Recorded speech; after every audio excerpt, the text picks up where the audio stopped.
writing some papers. Welcome back. You're just in time for the class, don't worry. I have the subject of today's class right here. This is Mudkip, the mudfish Pokemon. And I think we get straight into it, okay? Mudkip is a small, amphibious water-type Pokemon, which is mainly blue in its body, and it has orange, star-shaped gills on its cheeks. Star-shaped gills on its cheeks. Mudkip has two big fins, one on its head,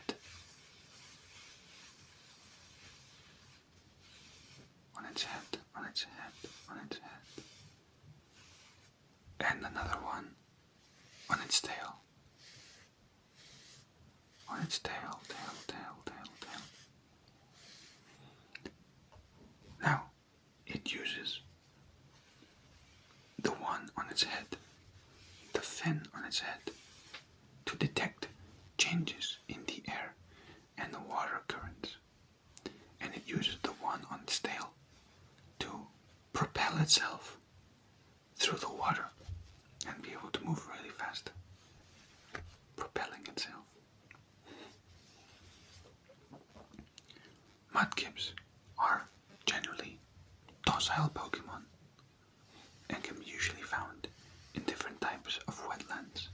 Do you know what a wetland is? Do you know what type of wetland? Yes, for example, a swamp would be a type of wetland. They're usually terrains that are a bit hard to navigate. Mudkips will generally know moves such as water gun and rock throw, to name a few pretty basic water type moves, as well as other types like rock throw that I mentioned. And more powerful or more experienced ones will even know moves such as, for example, water pulls, rock slide, a bunch of generally water, rock, and ground type moves with some fighting types as well. Now, when Mudkip gets enough battle experience, it will evolve. Do you know what the evolution is called? Marshtomp. Very good.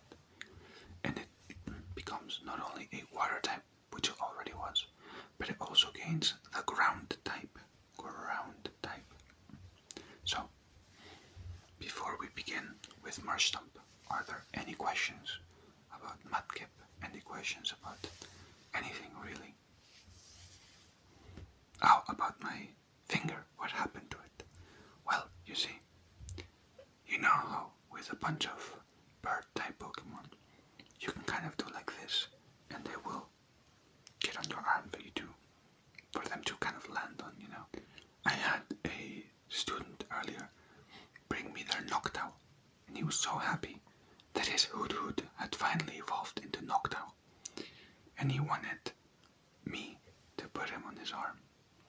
And okay, my first mistake was that I know that Noctowls weigh 40 kilos, and I should definitely not be trying to put him on my arm like this when he weighs on average 40 kilos.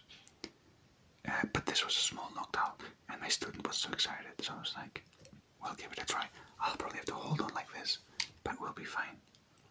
The issue, and I guess the second mistake, is that the Noctowl put one of its talons here, and the other one right here, and his talon just clawed through my finger. So I'm gonna have to wear this for a while. It's all fine though, don't worry, I'm good. The Noctowl is also fine, nothing happened. He kind of stumbled a bit, stuttered a bit, and just stayed in the air, because it can fly with its wings. Anyways, let's get back to the class, okay? Now, Marshtomp, who gains the ground type after evolving, becoming a water and ground type Pokemon. As you can see, I'm going to put a little picture here. as you can see, it grows in size and is now able to stand on 2 legs. Its body remains the same color as Mudkip right here. The main difference being that its fins become black. Its fins become black. Speaking of its fins, it now has 2 fins on its tail to be able to swim even faster in the water. What's also really interesting is that its body has developed in a way to adapt to the poor footing that I said. For example, in the wetlands, swamps, the area is not so nice to traverse through. And so,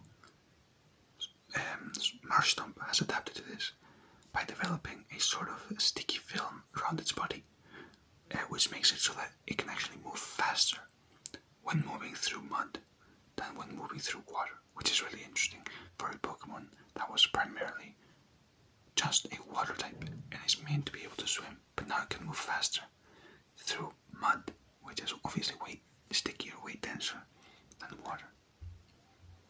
Marshtomps will learn to use Mudshot upon evolving and will typically also know how to use other strong moves such as Muddy Water, Earth Power, to name a few. And that's very, very quickly summarized anything about Marshtomp. All good. All good. I'll let you finish off the notes. So, when Marshtomp gets enough experience, do you know what it evolves into? If you said Swampert, you're correct. Swampert is Mudkip's final natural stage. Natural is very important for this case, and we'll get to that later. Swampert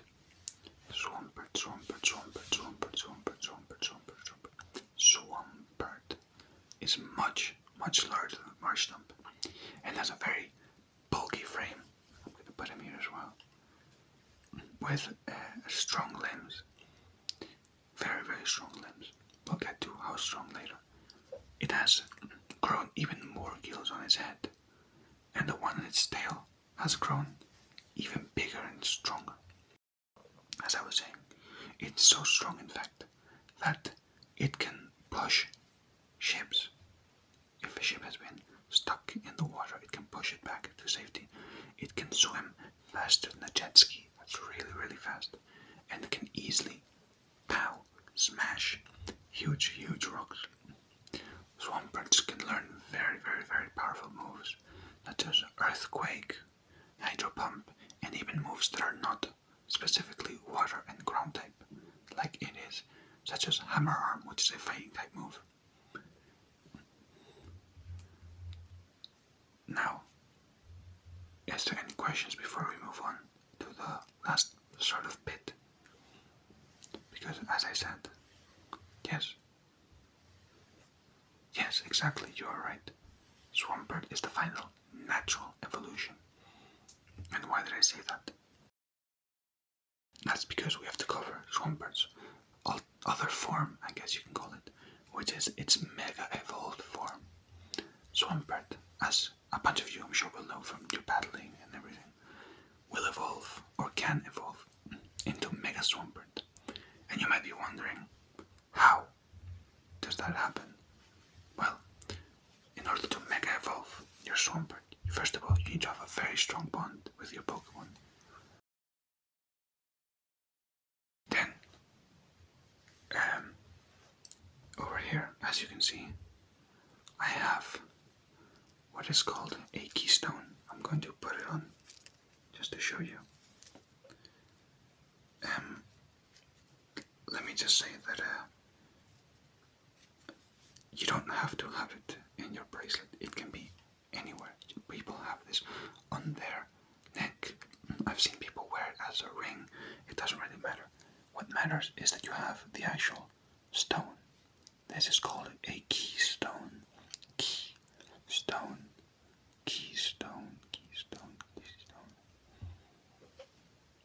And with this keystone, you can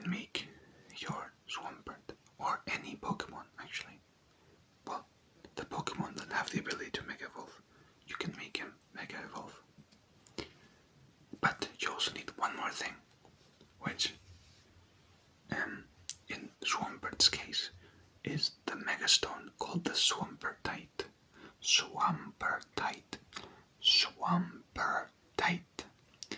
So you need a strong connection with your, in this case, Swampert. A keystone. Keystone. Keystone.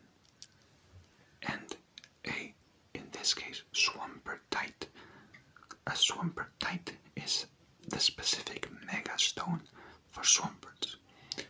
Now, a bunch of different Pokemons have a bunch of different stones. They're all in the megastone category, but they have different names.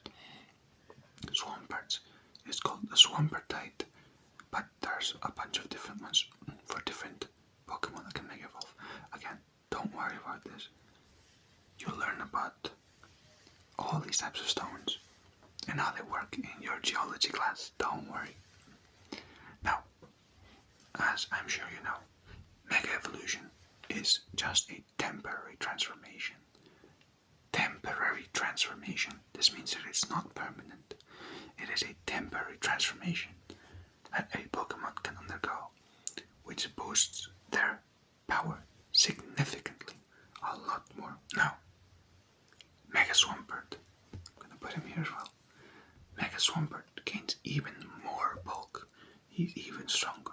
Its arms become even muscular, which is crazy to think about. It's just like, what did he need more of? I guess more muscle and even stronger than he already was. This makes it deal even more damage, pack even more of a punch, making it a truly, truly big force to be reckoned with. Just remember that Mega Evolution is only temporary, and it requires a Pokemon to exude a lot of energy.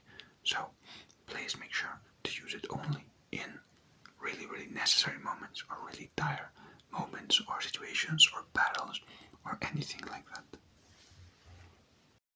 Okay. Is there any other questions that you may have about our boy Mudkip here? Yes, so he is usually one of 3 starters that are given to new trainers in the Hoenn region. The other 2 being Torchic and Trico. And obviously Mudkip is the 3rd one. Torchic is the fire type, Trico is the grass type, and Mudkip is the water type. You will learn about Trico and Torchic in another class, don't worry. Today we're learning about Mudkip.